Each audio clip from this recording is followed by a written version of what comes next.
So the WWE, they released their WWE Unreal series on Netflix. Came out, I think, Monday or Tuesday.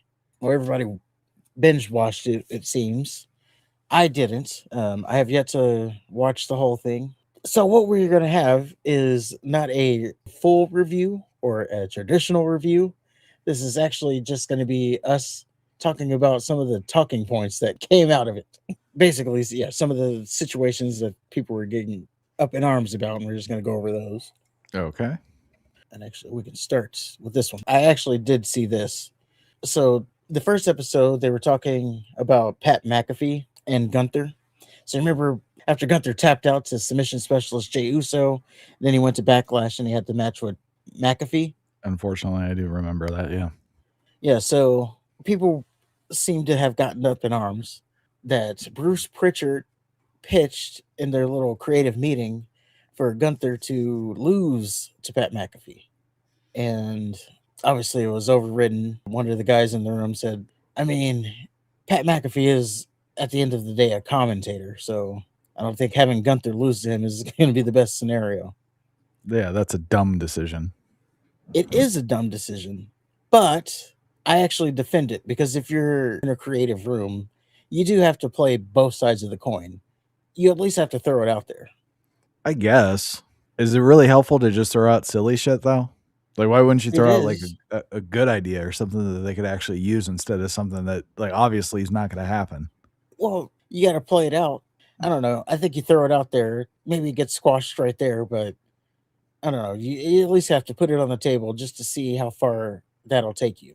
Maybe it turns out that it's a good idea. Not saying that this scenario was, but if you're having a creative meeting, maybe it turns out like, okay, I see this. And then, you can play off the rest of it. It's like, you know what? At the beginning, that sounded like a bad idea, like so bad that you were going to get fired, but you actually turned me there. And again, not saying that this was one of those scenarios, but I just think, yeah, if you're going to be creative about it, you do have to play both sides of the coin. Okay. But that was the first thing. The introduction to that, Triple H said that to a lot of people, McAfee is the face of WWE, which seems to have people up in arms there too. So are they up in arms because McAfee's a commentator? Yes, that he's a commentator. He's not an active talent. Like, why would he be the face if he's not even an active talent? Right. But what they don't think about is he has a show he hosts that has like millions of people watching every day, and he talks about WWE on that show a lot. So I'm not saying he is the face, but it would make sense. Like if he said the same thing about Logan Paul, who does his, podcast to millions of people. To a lot of people, Logan Paul is the face of WWE because he has a fan base built in. Like they don't watch the show, but they watch him. So I don't think it's that big of a deal that Pat McAfee is considered the face. Not that he is the face. I'm just saying that People. Triple H said that. Well, I think Triple H just says shit. There is a lot of, and again, I've only seen episode one, parts of it, but it does seem like there's a lot of like doing this to try to make them sound like the smartest people in the room. So like the Gunther thing, and then you got the guy saying, I mean, it just doesn't make sense to have Gunther lose to a commentator. Like, okay, so were you not in the room when the pitch was to have Gunther tap out to submission specialist Jey Uso? Like, Right. where were you when that happened? Like, you want to sound so smart. How'd that one slip past your I just, defenses? I just love how proud they are of the whole Seth Rollins thing. Yeah, I don't quite get that. Like, why are they so why are they so hell bent on we got him? You didn't though. Well, they did. They got you. No, they got everybody. No, Don't they even didn't. try it. Don't even What do try you, it. They we got got the everybody. fucking tape. What do you mean? Don't even try it. Don't even try it. I said the second it happened, it was bullshit. We said it could be a work, I said it was. but I don't understand why it was so. We got him, and you included, by the way. They got you, But they didn't. You were so gotten. I didn't buy that for one fucking second. It reminded me exactly of Shawn Michaels, when he passed out. I was talking about the Owen Hart insecurity, and then he passed out from it. Yeah. Yeah, what was that about? If I remember correctly, didn't he take time? Was it because his back was hurt, so he had to take some time off after that, or something? This is when he got his ass kicked by the Marine, maybe, and then gave him time off. I didn't know about the bar fight, but I remember that there was some injury that he had to miss some time with. It was always weird, that whole thing, but I never knew that it was a fake, and I didn't care to look into it either. It's just the way that he fell. I Yeah, don't know. It just looked too rehearsed, too perfect. it did, but it was also just like out of nowhere. It wasn't even immediate. He took the insecurity, did some more stuff, and then dropped to his knee. Well, that one was a little bit more believable because they fucking tried to sell the shit was real. Yes. That too. But yeah, they're still arguing about it, as a matter of fact. I guess Meltzer and what's his name, Peter Rosenberg, are going back and forth on this whole thing still. If they got worked or not. The Rollins thing? Yeah. Like they're still arguing about it today. So Damn it. Am I on Meltzer's side? I guess so. It's more Alvarez than Meltzer, but of course Meltzer's also saying it though. Oh, we know. Sure you did. I don't see how you couldn't. I mean, yes, there were clues, but I don't know. No, it was completely obvious. It just didn't make sense that at the time it happened. It was like, why throw a match with LA Knight? Poor LA Knight, by the way. We're gonna get into him in a second here. But like, just why throw a match with LA Knight to then win the championship later? Because it's LA Knight. But yeah, we'll have more about him later. But yeah, there was that. The next thing that got people upset. Michael P.S. Hayes. There was two things that he said that got people up in arms. The first one, he was talking about Chelsea Green, and he said that Chelsea Green's role in the company is not to be booked like a Charlotte Flair or a Tiffany Stratton. It's more so to make them look good, aka be like a jobber, which got people upset because they think that Chelsea Green is made for so much more than just to be the person to make Charlotte Flair look good. Like she should be getting booked like a Charlotte Flair, is what people were saying there. Okay. But I don't know. She's so deep in comedy, it makes sense. But I guess what got people upset was that they said it out loud, which becomes the whole thing. And this goes back to it. Just seems like they're trying to make themselves, this being the creative team, just seem like the smart people in the room. But then when you think about what panned out afterwards, it's like, no, yeah, you're trying to sound smart now, but what came out afterwards was not any better. And maybe it was even worse. But that Well, was not one thing everybody he can said. be a superstar. Yes, not everybody can be a star. So if you're not the superstar, then you got to be the person making the superstar look as good as possible. Therefore, that gets you over as well. If they look good, you look good. But I guess just people think that she's more than that. Like Whatever. creative sees her as, yes, the enhancement talent, the Miz. But the fans think that maybe she's destined for more than that. But that was one thing he said. The other thing he said that got people going crazy, he was talking about the Naomi situation.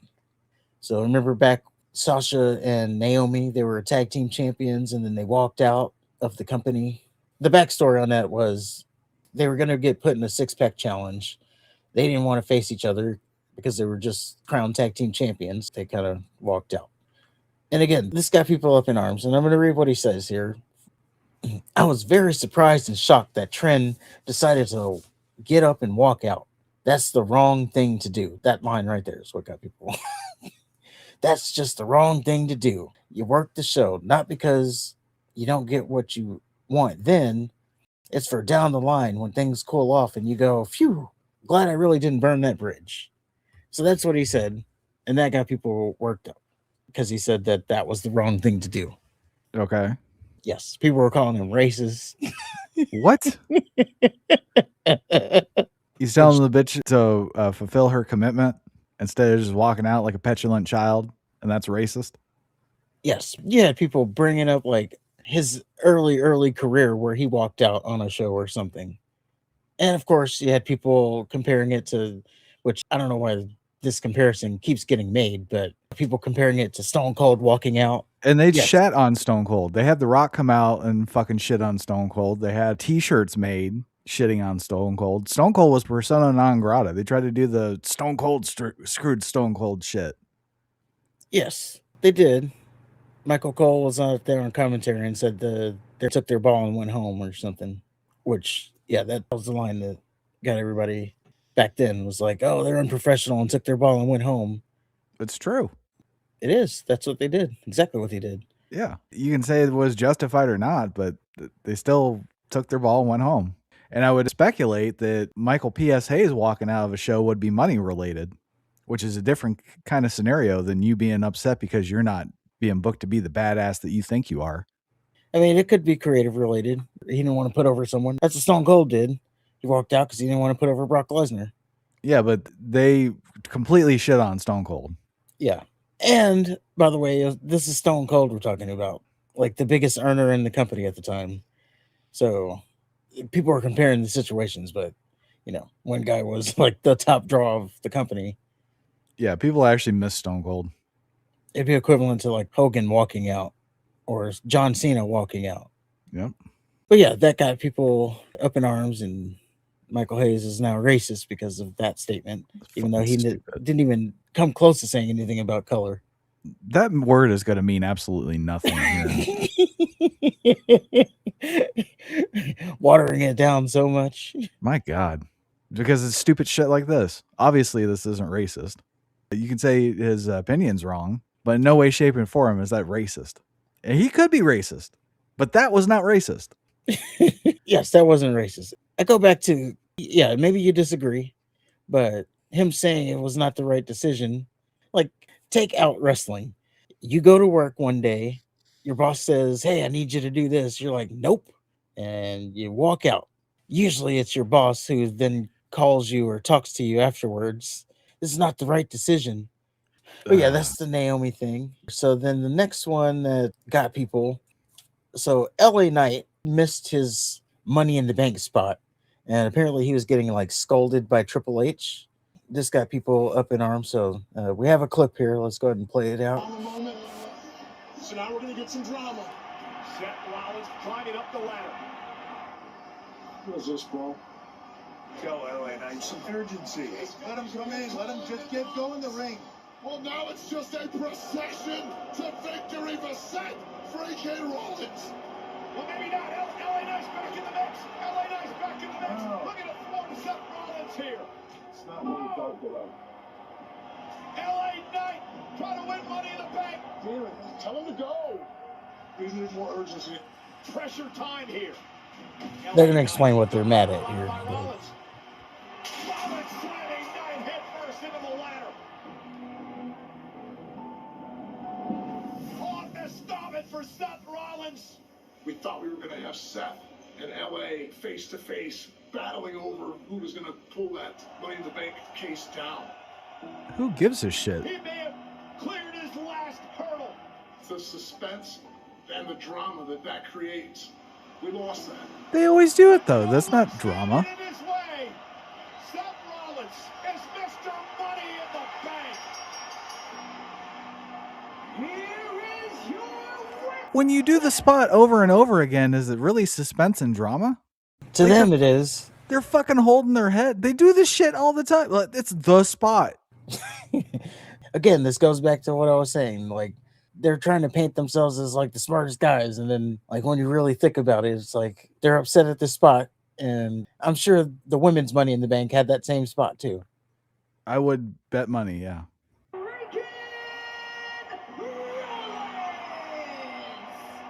Oh, damn it.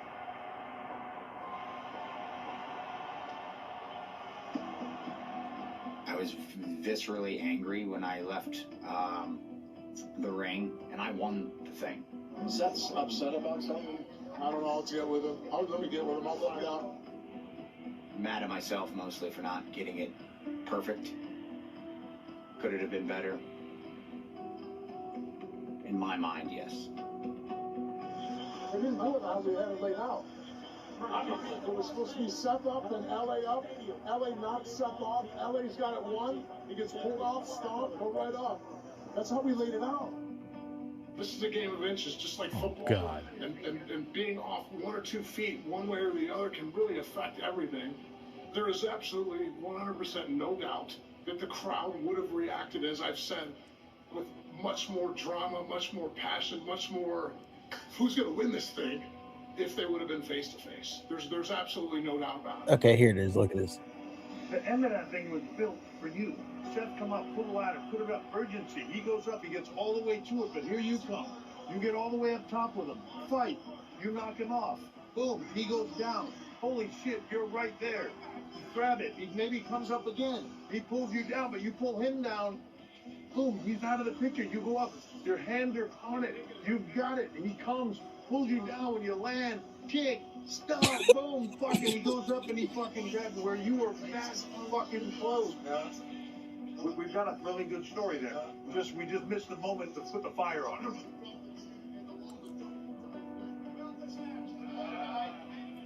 So, to recap there, I'm pissed off at myself. It was your moment to lose. Like, you're gonna be a sympathetic loser there. You missed the spot. I just don't understand how people are supposed to get invested. Again, it's the same, like every fucking ladder match they have. 2 people are standing on the ladder fighting over the briefcase. What are they talking about? Yeah, I mean, they thought that was the spot to have. I didn't walk away from that match going, man, they really needed that spot. Like me talking about the order of the entrances. Yeah. You know, if they would have just had that spot where they were facing off on the ladder at the end, then I would have really cared about the Seth Rollins win. Now, if you remembered in LA Knight a couple weeks later, gets taken out. Well, I wouldn't say it's a couple weeks, but then he got the super burial, get put through the car. So maybe this was the situation, or, you know, maybe this is why he's never won the championship or anything. Like, maybe it was punishment because he missed his spot to be the loser. He didn't lose right. Yeah. This got some people because how Triple H was scolding him over it. Like, maybe it's not that big of a deal. It's not. It's not like the Brock shooting star press where it's like, oh shit, I've never seen that and I'll never see it again.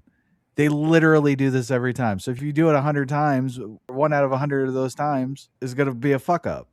And yeah, I don't think us as a fan base was, like you said, really saying, oh yeah, we needed that drama at the end. Nobody like- would have given a shit. Yeah, Seth Rollins won. It is what it is. It would have had the same reaction if they would have had that spot if they didn't have the spot. It would have had the same fucking outcome. I don't even remember the match.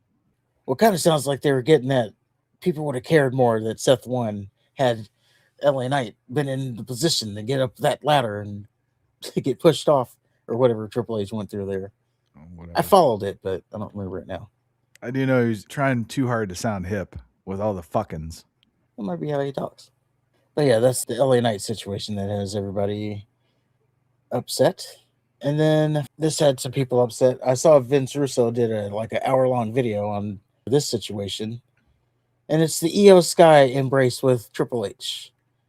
So Vince Russo did an hour-long video on this. I used his picture in our thumbnail. It's like all the girls hugging him and straddling him. Oh, there you go. Yeah.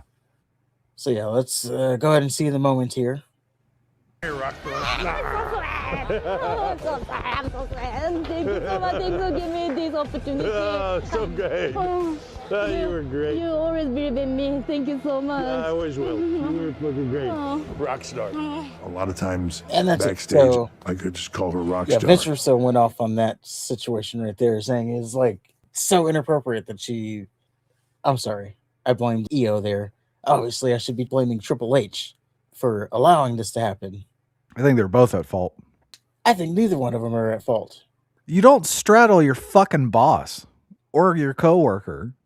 That's true, but Io's not American. I don't think she knows that, and I don't know how corrupt her mind is. She might not take everything as someone who lives on the internet. I would think that the straddling thing, that's a display of affection, a public display of affection at that. So that would be frowned upon. No. Saying she's Japanese, I don't think that works. That doesn't fly. Well, she also basically has sex with Rhea Ripley every week on TV too, so she's obviously Trying overly to get a affectionate. threesome going on. I won't say she's overly affectionate or whatever. I just But- know that that's her boss, and she's on camera straddling him, and he's just holding on to her tightly. This is not a good look. You didn't want to let her go. That may be, but and he's a fucking married man with kids. He's on But TV. he's not gonna- He's getting straddled while his wife's at home fucking breastfeeding.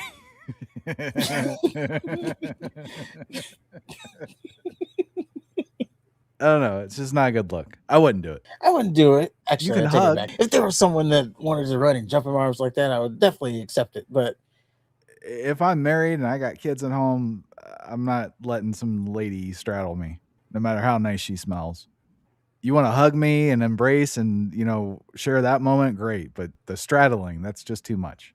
you just can't be putting it on TV. A man in a position of power getting straddled by these young ladies, and she just happens to now be prominently See, that's featured where on people Raw. are trying to take this. Where else would you take it? She's straddling the boss, and then she's getting featured. Honestly, though, I think it's like a international disconnect. I don't understand on that hill. It's an international disconnect. She doesn't understand how gooner America is. Everything is sexual, and I'm taking sure she like what does. she does with Rhea Ripley. If she's read one internet comment, then yeah, she knows exactly what we're about. Speaking of which, there are some people trying to turn it weird. They're trying to turn it into like Triple H being a pedo. It's like she's like almost 40. If it was Vince McMahon, everybody would be up in arms. They too. would be. He'd probably be shitting on him. Let's put some shit on your head. But this is also Triple H, the guy who, if you hear people talk, everything he does in his career is to get to this position, leaving China for Stephanie McMahon and hanging out with the top guys in the company, even though he didn't party like they did. He's just like the designated driver. But when he would hang out with like Diesel and Shawn Michaels, the Clique, and people would say, oh, he just did that to get ahead. Like he didn't even drink. So why was he with them? Dating Stephanie McMahon, obviously, to get himself ahead. Like it has nothing to do with him course not. seeing Stephanie McMahon, prime Stephanie McMahon in the 2000 era and getting a boner. Yeah, just think about that. He left China for Stephanie McMahon in her prime, and people were like, it was just for him to get ahead. Well, that was the mother of Yeah. all upgrades. I mean, Stephanie and Yeah. China. It's like comparing champagne to raw sewage. Yeah. Although when China got the boob job, I could kind of see it a little bit. Remember when she left and then she came back and had the boob job? I could see it a little bit then, but that's all the stuff I have for that. The Unreal series.